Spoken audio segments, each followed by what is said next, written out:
What's up mga kasukarap? Nakakaon na bumuan ning lami kaayo nga taklong. Mao din ni ang mga taklong nga kinuha sa akong maguwang ug sa akong igsuon ug sa akong maigagaw. Muna ko maigagaw maigsuon ug sila mo nanguha sa mga taklong. Kaning taklong mga kasukarap lahi ra gani siya sa igino. Kay kaning taklong mo ni siya edible snails nga pwede makaon. Ug labi na ting-on-uwan dinhi sa bukid. Of course manguha gid akong mga igsuon ni ana kalami jud kana siya lutuo. Ila nang gikuha dito sa lupot. Ubos sa uma sa akong lulo sa una. Ug makaingon jud ko nga lamian jud ko ani no kay kapila na ko nakakaon ni ini. Ug tiyara naluto na gyud na atong lamian nga taklong. Wala na siya na bidyuhi pagluto no og paglimpyo tungod kay nadlubat na atong cellphone.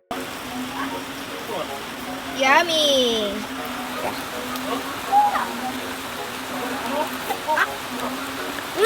Dami kayo man.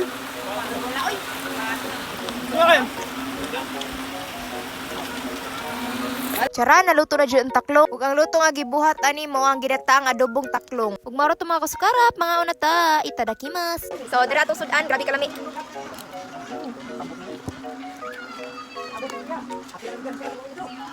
Nga, sakay ka dyan. Kaawa, may nakuha. Naulit ka kuhan, hindi na Japan.